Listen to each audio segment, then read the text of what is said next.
So this is second part of the video. First part చూసిన తర్వాత ఇది చూడండి.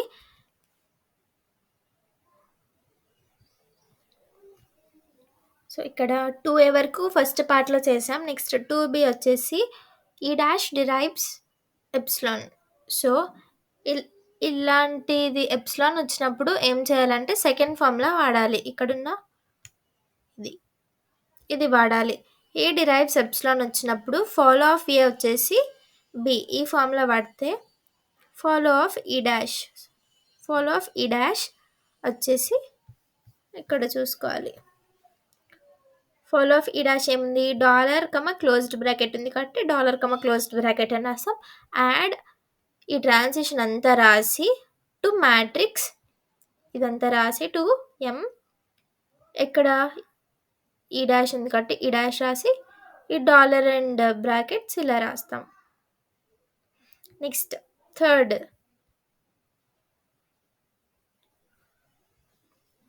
ఇప్పుడు ఇక్కడ దాకా అయిపోయింది. నెక్స్ట్ 3లో T derives F T dash.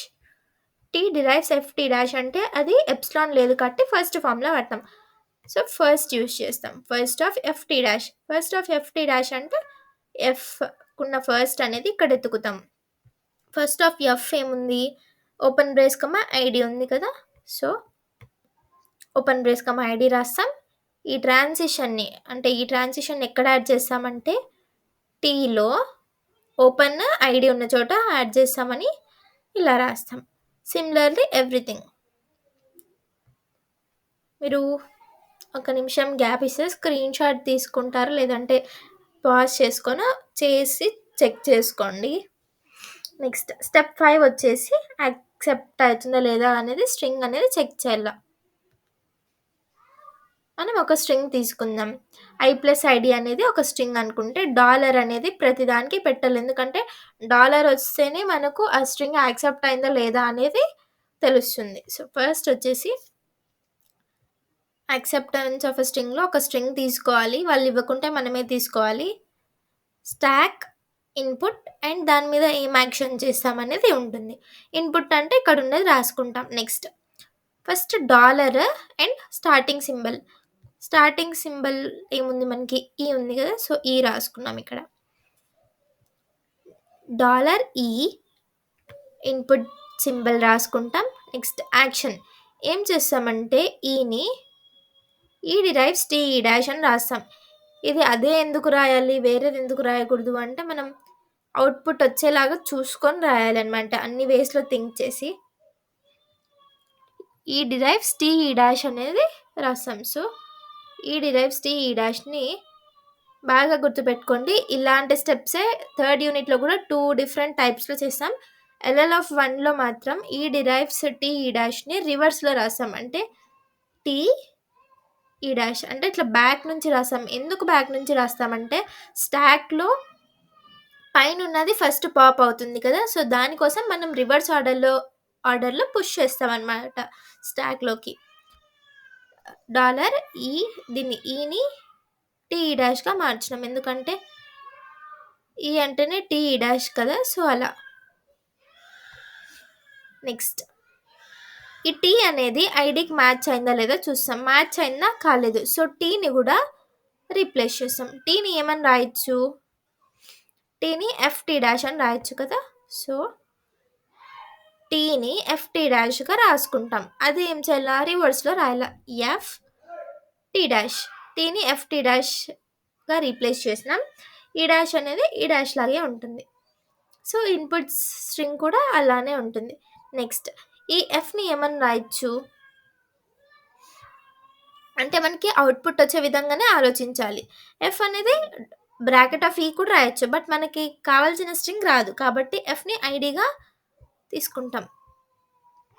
F derives ID అని రాసినప్పుడు ఎఫ్ ప్లేస్లో ఐడితో రీప్లేస్ చేస్తాం. రిమైనింగ్ అంతా సేమ్. ఈ డాష్ టీ ఈ dash F replaced by ID. ఇప్పుడు లాస్ట్ అనేది మ్యాచ్ అయింది. సో మ్యాచ్ అయినప్పుడు దాన్ని పాప్ చేస్తాం. మ్యాచ్ ఐడి అనేది మ్యాచ్ అయింది, సో పాప్ చేసినామని దాని meaning.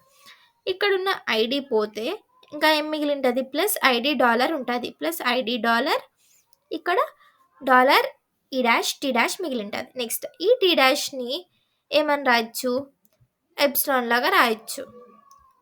T dash derives star పెట్టామనుకో ఆన్సరే మారిపోతుంది, మనకి అవసరం లేదు. ఈతోనే పని ఉంది కాబట్టి ఎప్సిలాన్ పెట్టుకుంటాం. Epsilon T replaced by epsilon చేస్తే ఏం మిగులుతుంది? ఈ డాష్ ఒకటే మిగులుతుంది, ఎప్సిలాన్కి వాల్యూ లేదు. ఈ డాష్ ప్లస్ ఐడి డాలర్ అనేది ఉంటుంది. నెక్స్ట్ ఇక్కడున్న ఈ డాష్ని ప్లస్ టీ డాష్గా చేంజ్ చేస్తాం. చేంజ్ చేసేటప్పుడు రివర్స్లో చేయాలి. ప్లస్ టీ ఈ డాష్ చేంజ్ చేసేకి వేరే వే కూడా ఉంది, బట్ మనకి ఇక్కడ ప్లస్ మ్యాచ్ కావాలి కాబట్టి ప్లస్ టీ డాషే చూస్ చేసుకుంటాం. సో ప్లస్ ప్లస్ మ్యాచ్ అయినా కాబట్టి విల్ పాప్ మ్యాచ్ వచ్చేసి ప్లస్. ఇంకా ఏం మిగిలి ఉంటుంది స్టాక్లో? డాలర్ ఈ డాష్ టీ, ఇక్కడ ఐడి డాలర్ మిగిలి ఉంటుంది. ఇప్పుడు ఈ టీని మనం ఏమని రాస్తాం? ఎఫ్ టీ డాష్గా రాస్తాం. రివర్స్ ఆర్డర్లో ఏఎఫ్ టీ డాష్గా రాసి డాలర్ ఈ డాష్ పెడతాం. ID dollar. నెక్స్ట్ ఈ ఎఫ్ని ఏమని మారుస్తాం? ఐడిగా మారుస్తాం. అది ఇక్కడ రాసాం. ఇప్పుడు ఐడి అనేది మ్యాచ్ అయింది. సో పాప్ రాసి మ్యాచ్ ఈజ్ ఈక్వల్స్ టు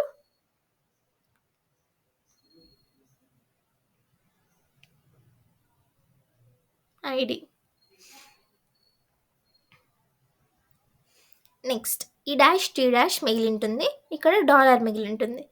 మనకి ఏం కావాలి? లాస్ట్కి వచ్చేసరికి స్టాక్ అనేది డాలర్ సింబల్ తప్ప ఇంకేం ఉండకూడదు. సో దానికోసం టీ డాష్ని ఎప్సిలాన్గా చేంజ్ చేస్తాం. నెక్స్ట్ ఇది ఎప్సిలాన్గా చేంజ్ చేస్తే ఇది ఒకటే మిగిలి ఉంటుంది, దీన్ని కూడా ఎప్సిలాన్ లాగా చేంజ్ చేస్తాం.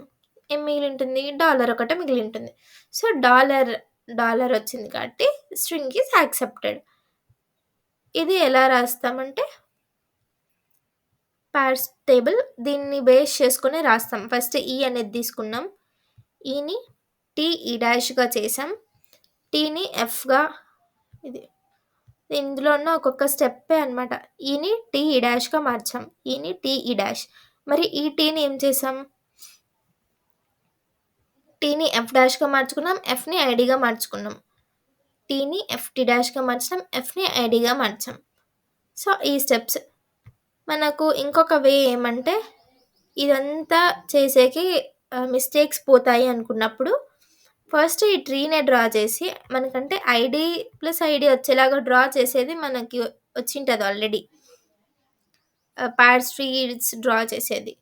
సో ఇచ్చిన ప్రొడక్షన్స్ నుంచి ఇది డ్రా చేసుకొని, ఇది డ్రా చేసిన తర్వాత అయినా ఇది రాసుకోవచ్చు అనమాట.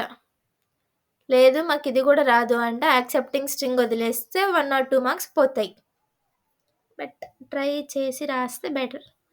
ఇది ఇంకొక క్వశ్చన్ అనమాట, సేమ్ అదే క్వశ్చన్, ఇది క్వశ్చన్.